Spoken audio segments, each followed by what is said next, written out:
Bismillahirrahmanirrahim. Assalamualaikum warahmatullahi wabarakatuh. Apa kabar kakak-kakak semua? Semoga kalian selalu diberikan kesehatan dan keselamatan serta perlindungan dari Allah Subhanahu wa taala ya. Pada kesempatan kali ini, Ibu akan menjelaskan tentang adab seorang muslim terhadap lingkungan. Nah, sebelum kita masuk ke dalam materi, di sini Ibu sudah membuat tujuan pembelajaran apa saja yang harus kalian ketahui. Yang pertama, kalian mampu menghayati adab terhadap lingkungan, yaitu kepada binatang dan tumbuhan di tempat umum dan di jalan. Yang kedua, kalian terbiasa beradab islami terhadap lingkungan, yaitu kepada binatang dan tumbuhan di tempat umum dan di jalan. Yang ketiga, kalian mampu menjelaskan adab terhadap lingkungan, yaitu kepada binatang dan tumbuhan di tempat umum dan di jalan. Yang keempat, kalian mampu menyimulasikan adab terhadap lingkungan, yaitu kepada binatang dan tumbuhan di tempat umum dan di jalan. Oke, kita masuk ke dalam materi yang pertama. A.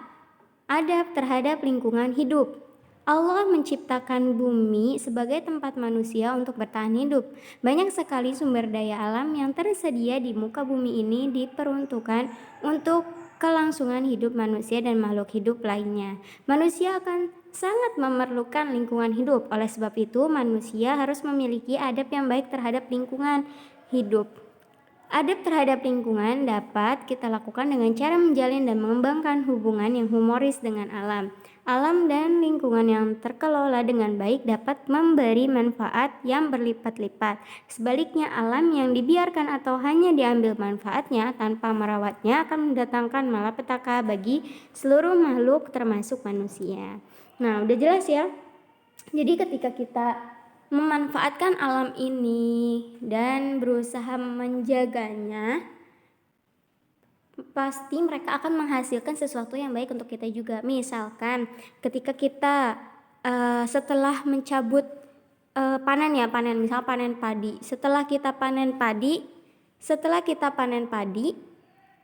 kita harus menanam lagi padinya. Nanti insya Allah ketika dia berbuah bermanfaat pula kita. Kalau misalkan kita menebang pohon aja gitu, misalkan kita butuh karet itu loh, getah karet itu. Ketika kita ambil terus kita tebang pohonnya, kita ambil untuk membuat apa lah, misalkan membuat bangunan rumah gitu, tapi kita tidak menjaganya, hanya dia tebang-tebang tapi tidak dirawat, itu nantinya akan berdampak bagi kita juga. Pohon itu kan menjaga kita dari banjir ya. Ketika kita banjir ada pohon, itu air menyerap ke dalam tanah. Begitupun ketika longsor, tumbuhan itu dapat menjaga rumah-rumah kita. Tapi ketika kita tidak merawatnya, pasti nanti ada longsor, ada banjir. Apalagi kalau kita buang sampah sembarangan, pasti kan akan mengakibatkan selokan-selokan itu tersendat dan air tidak bisa mengalir sesuai dengan jalannya. Next, B. Adab terhadap tumbuh-tumbuhan. Allah menciptakan tumbuh-tumbuhan di muka bumi untuk kelangsungan hidup manusia dan makhluk hidup lainnya. Sebagian besar makanan manusia berasal dari beragam tumbuhan. Oleh karena itu, sebagai seorang muslim yang baik harus memiliki adab yang baik terhadap tumbuh-tumbuhan. Berikut beberapa adab terhadap tumbuhan atau tanaman. Yang pertama, merawat tanaman. Itu harus ya, kita harus merawat tanaman apa yang kita punya ya. Jangankan yang kita punya, yang di pinggir jalan aja kita harus merawatnya dengan cara tidak diinjak-injak, tidak dipotong sembarangan gitu. Yang kedua, tidak merusak atau menebang pohon sembarangan. Nah, ini yang tadi Ibu bilang ya, kalau kita menebang pohon sembarangan, menggundul hutan kita, nanti malah berakibatnya ke kita gitu. Kita akan terasa panas karena tidak ada lagi penghijauan. Yang ketiga, tidak memetik daun, bunga, atau buahnya jika tidak diperlukan. Buah kalau belum matang jangan dipetik, bunga jangan dipetik karena yang pertama bunga bisa menghasilkan buah, yang kedua bunga makanan makhluk hidup lainnya ya. Jadi kita tidak boleh sembarangan asal memetik gitu. Sudah seharusnya kita menanamnya kembali. Ketika kita melihat itu layu, kita harus siram. Gimana caranya supaya mereka bisa tumbuh lagi. Yang keempat, menjaga kebersihan alam. Ini sudah pasti, ketika kalian membuang sampah sembarangan, akibatnya akan ke kalian sendiri gitu. Yang kelima, tidak membuang hajat di bawah pohon berbuah. Nah, ini ketika kalian membuang hajat di bawah pohon, nanti pohonnya akan mati. Mereka tidak bisa hidup, kecuali kalau kotoran kambing ya, kalau kotoran sapi, mereka itu adalah pupuk ya, itu adalah pupuk. Kotoran sapi itu pupuk lah. Kalau kita ya, kita akan membunuh pohonnya, bukan pupuk lagi kita tuh, tapi akan membunuh pohon tersebut. Jadi sudah seharusnya kita tidak membuang hajat di bawah pohon yang berbuah. Karena memelihara pohon tanaman ini sudah jelas ya. Jadi pohon-pohon tanaman kita nih, tanaman bunga, tanaman misalkan apa ya, bumbu dapur, itu sudah seharusnya kita pelihara, yang manfaatnya akan kembali ke kita kembali ya. Yang 7, menanam tanaman yang memberikan manfaat. Nah, yaitu tadi ya, misalkan bumbu-bumbu dapur. Nah, tanamannya kan bermanfaat juga kan kepada kita, nanti timbal baliknya kepada kita lagi. Yang kedelapan, membayar zakat hasil tanaman. Jadi ketika kalian panen nih, misalkan kalian punya ladang semangka, nah ketika panen kita wajib untuk menzakatinya gitu. Jadi beberapa persen dari penghasilan kita harus dikeluarkan untuk membayar zakat tanaman. C. Adab terhadap binatang. Berikut beberapa adab terhadap binatang. Yang pertama, memberinya makan dan minum terhadap hewan yang lapar dan haus. Ini harus ya, ketika kita tidak memberi makan dan minum, mereka pasti akan mati, karena mereka bingung ya kalau mau nyari makanan. Sekarang kayak kucing misalkan makan tulang aja mereka masih disiram air bekas cucian ya. Jadi sudah seharusnya kita merawatnya. Yang kedua, tidak menjadikan binatang sasaran memanah atau permainan lainnya. Ya seperti di hutan-hutan, biasanya kalau memburu itu kan pasti sasarannya yang pertama binatang apapun itu, yang halal maupun yang haram. Padahal tidak boleh ya. Kalau kita mau makan ya sudah seharusnya kita memeliharanya sendiri. Misalkan kita mau makan ayam, kita harus memeliharanya sendiri atau bisa beli ya. Jangan di hutan ketika mereka hidup kayak harimau, singa, gajah ya, badak gitu. Terus mereka diburu dengan dipanah terus meninggal, terus kulitnya itu dibuat misalkan dibuat hiasan atau segala macam. Itu nggak boleh ya. Kita kan harus menjaga ya supaya mereka tidak punah. Yang ketiga, menyenangkan binatang ketika akan menyembelihnya. Nah, kayak kita mau Idul Adha, jadi sapinya itu harus kita baik-baikin dulu supaya mereka ketika disembelih tidak memberontak. Yang keempat, tidak menyiksa binatang dengan cara apapun ya. Contohnya misalnya kucing kita bakar, kita siram bensin, terus kita apapun segala macam, itu gak boleh ya. Kita gak boleh menyiksa mereka, apalagi sampai dicincang-cincang, itu gak boleh ya. Itu binatang harus kita sayang. 5, boleh membunuh hewan yang mengganggu, boleh ya, boleh, seperti cicak, ular ya. Kalau mereka mengganggu kita silakan dibunuh, tapi kalau gak mengganggu gak usah ya, gak usah dibunuh karena mereka tidak mengganggu kita ya. Yang keenam, boleh memberi tanda atau ucap dengan besi panas pada telinga binatang ternak yang tergolong na'am untuk maslahat ya, seperti seperti ya, maksudnya na'am maslahat itu untuk kebaikan kita. Misalkan hewan ternaknya itu seperti kambing, sapi, domba, onta gitu bisa. Yang ketujuh, mengenal hak Allah pada hewan dengan zakat jika hewan itu tergolong yang wajib zakat. Ya, ini seperti tadi kita tanaman wajib zakat, maka kali ini hewan ternak pun wajib zakat, seperti sapi, domba, kambing ya, yang bisa untuk sembelih, onta, itu wajib dizakati. Yang kedelapan, tidak boleh sibuk mengurus hewan hingga lupa taat dan berzikir kepada Allah. Nah, dulu ada di zaman Rasulullah yang seperti ini. Jadi tidak boleh ya ketika kita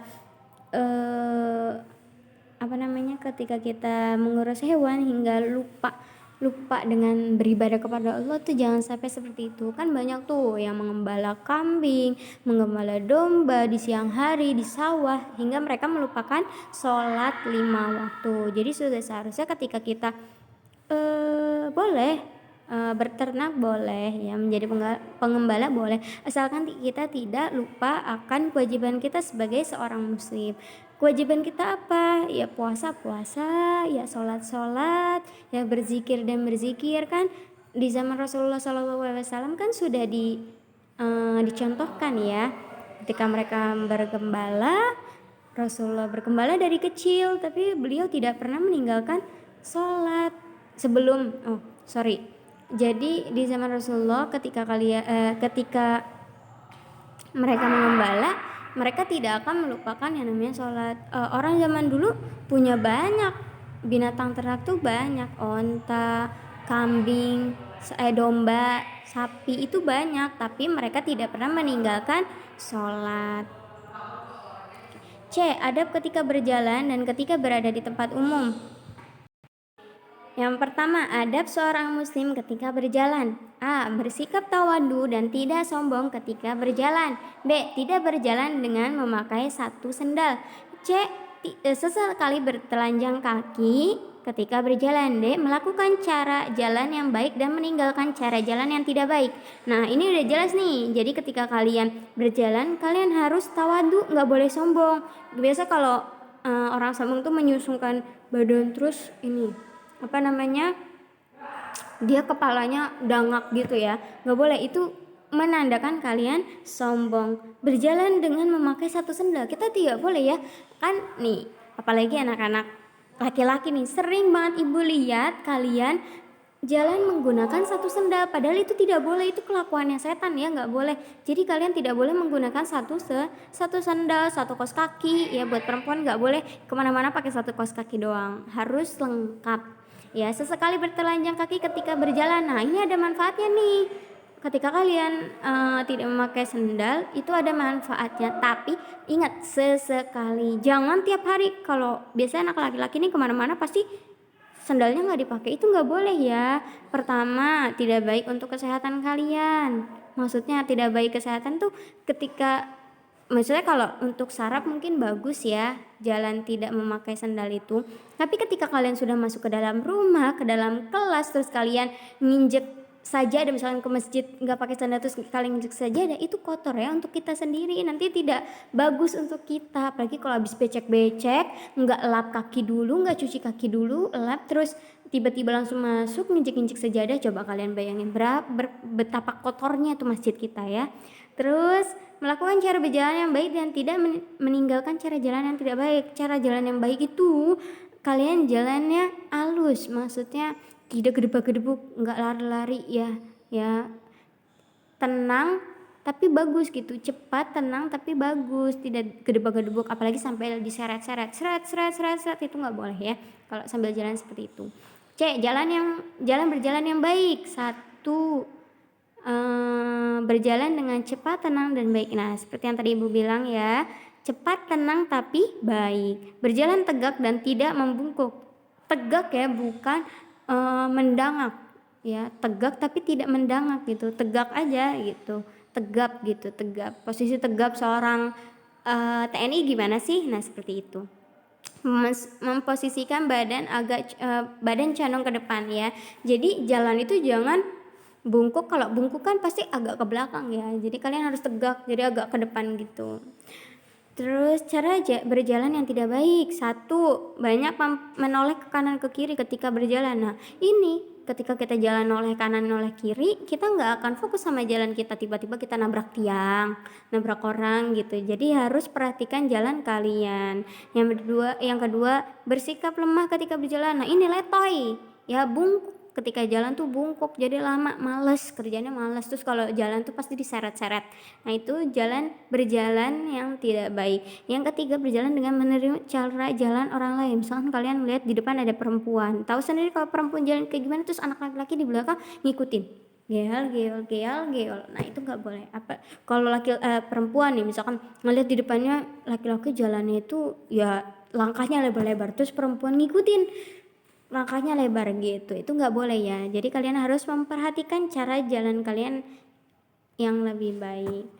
Oke, tempat umum adalah suatu tempat yang umumnya terdapat banyak orang yang berkumpul untuk melakukan sesuatu kegiatan, baik secara sementara maupun secara terus-menerus dengan membayar maupun tidak membayar. Ketika berada di tempat umum, ya, seorang muslim yang baik selalu memperhatikan akhlak yang baik, dan akhlak yang baik akan tampak dalam perilaku. Islam telah mengajarkan bagaimana seharusnya kita berperilaku ketika berada di tempat umum. Nah, ini jelas ya, ketika kalian di tempat umum tidak boleh tertawa terlalu besar, apalagi terbahak. Terus kalau di tempat umum harus menjaga lisan kita dengan perkataan-perkataan yang baik ya. Jadi kalian harus menjaga adab lah ketika berada di tempat umum. Oke, sekian yang dapat Ibu sampaikan. Kurang lebihnya Ibu mohon maaf. Wassalamualaikum warahmatullahi wabarakatuh.